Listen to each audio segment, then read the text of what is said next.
뉴욕 증시가 조금 전에 마감했습니다. 3대 지수 일제히 하락권에서 마감을 지었는데요. 오늘 출발은 상승이었지만 개장 초에 발표가 됐던 공급관리자협회 ISM 제조업 지수가 50을 밑도는 예상 밖의 부진한 성적을 내놓으면서 투자 심리가 위축되며 증시는 하락 반전한 구간에서 마감을 했습니다.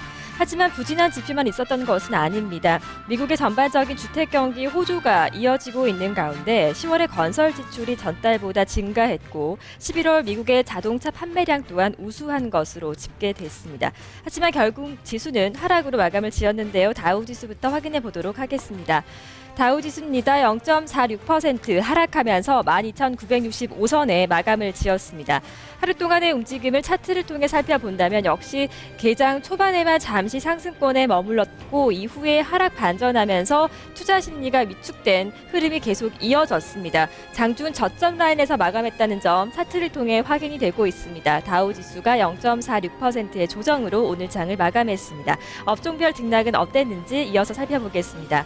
역시 하락한 업종이 우세했습니다. 전반적으로 하락한 가운데 두 개의 업종이 상승했습니다. 금융업종과 통신주가 나란히 강보합권에서 상승 마감했고 기초소재 업종이 1.4% 가장 크게 밀려난 것으로 나타났습니다. 에너지주 역시 0.6%의 조정을 받았습니다.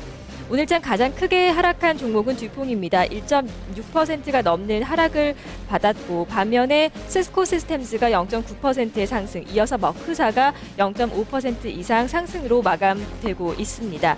다우존스 지수를 구성하고 있는 특징 종목들 조금 더 자세하게 체크해 보겠습니다. 김민지 앵커가 전해드립니다. 네, 다우존스 구성화 된 30개 종목 가운데 하락률이 가장 크게 나타난 종목은 바로 이 종목 듀폰입니다. 다우존스 지수의 흐름과 같이 하고 있는데요. 장 초반 중국의 제조업 지표가 예상보다 개선된 모습 보였다는 소식에 상승권에서 움직임을 보이기도 했습니다.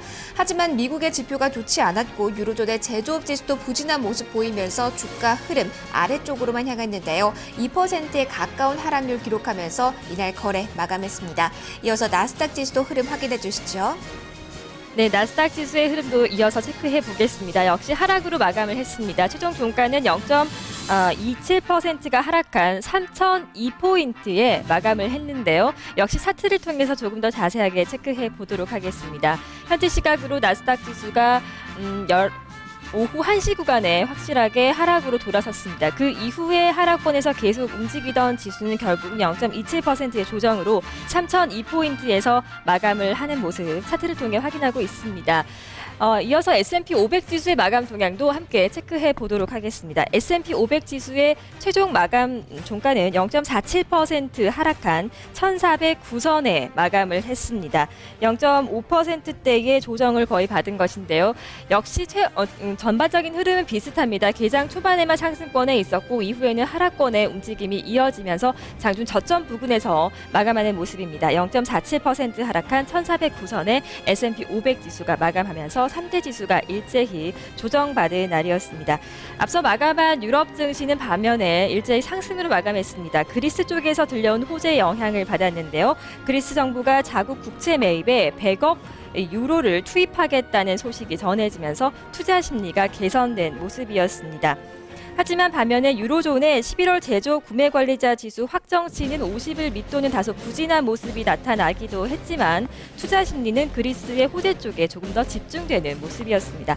먼저 영국의 푸츠백 지수 마감 동향부터 살펴보도록 하겠습니다. 강보합 마감입니다. 0.08% 상승한 5,871선에 마감을 했습니다. 하루 동안의 움직임 차트를 보면서 조금 자세하게 살펴보도록 하겠습니다. 장중 대부분의 시간에 상승권에 있었습니다. 상승폭이 크진 않았지만 장 마지막에도 역시 상승권을 겨우 지켜내면서 강보합권으로 마감을 했습니다. 푸츠백 지수 5,871선에 마감했습니다. 업종별 등락 이어서 살펴보도록 하겠습니다. 상승한 업종이 우세했습니다. 특히 통신업종이 0.97%로 가장 크게 올랐고 다음으로는 필수 소비재가 0.4% 상승했습니다. 하락한 업종, 경기 민감 업종입니다. 0.3%대 조정. 기술주는 약보합권에서 마감을 지었습니다. 푸츠백 지수 구성하는 특징주 흐름 살펴보겠습니다. 이어서 김민지 앵커가 전해드립니다. 네, 특징 종목으로는 BP 확인되고 있습니다. 장 초반 계속해서 상승권에서 움직임 나타나는 듯 했는데요. 장 막판 하락권으로 방향을 틀면서 거래가 마감이 됐습니다. 장 초반에는 미국과 러시아 지역의 신규 매출이 줄어들겠지만 다른 지역에서 딜을 늘리겠다고 발표하면서 상승 탄력을 받았는데요. 장 마감 2시간 정도를 앞두고 하락세가 조금 더 깊게 나타났습니다. 0.34% 하락률을 기록하면서 거래가 마감됐습니다. 나머지 유럽 증시 흐름도 짚어주시죠.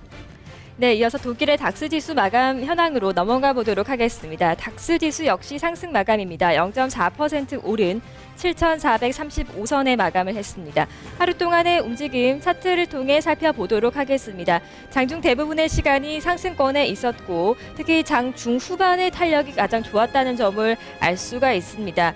이 시점보다는 조금 상승 탄력이 둔화된 구간에서 마감을 지었습니다. 하지만 상승권에서 마감을 했는데요. 0.4% 오른 7,435선에 지수가 마감을 했습니다. 닥스 지수의 업종별 등락까지 이어서 체크해 보도록 하겠습니다. 혼조 양상을 띠고 있습니다. 상승한 업종들을 살펴본다면 기술주가 1.3%대의 강세를 기록했습니다. 반면에 경기 민감주는 0.3%대 조정을 받은 것으로 나타났고요. 오늘장에서 금융주인 코메르츠방크가 가장 큰 조정을 받았습니다. 1%가 넘게 하락한 것으로 집계되고 있습니다. 이어서 프랑스 CAC 지수의 마감 동향까지 체크해 보도록 하겠습니다. 프랑스 CAC 지수 0.2%가 넘게 오른 구간에서 상승 마감을 했습니다. 최종 종가를 함께 확인해 보도록 하겠습니다. CAC 지수는 3,566선에 마감을 했습니다. 역시 하루 동안의 움직임 체크해 보겠습니다. 장 중반에 강한 상승 탄력이 실어지긴 했지만 이후에 조금 탄력이 떨어진 구간에서 마감을 했습니다. 마감 종가는 3,566선으로 0.26%가 상승한 것으로 집계가 되고 있습니다. 업종별 등락을 이어서 체크해 보도록 하겠습니다. 역시 혼조 양상을 띠고 있습니다. 상승한 업종부터 체크해 보면요. 통신 업종이 1%가 넘는 가장 좋은 흐름을 기록했고 반면에 금융주가 0.7%대 조정을 받았습니다. 유틸리티 업종은 0.9% 이상 상승한 구간에서 마감을 했습니다. 알카텔 루센트가 오늘장에 2%가 넘는 가장 강한 강세를 기록한 것으로 집계가 되고 있습니다. 이어서 상품시장 마감 동향까지 체크해 보겠습니다. 달러 인덱스는 0.3% 하락하면서 79달러 선에 마감했고요. 미국채 10년물은 1.3%가 올랐습니다.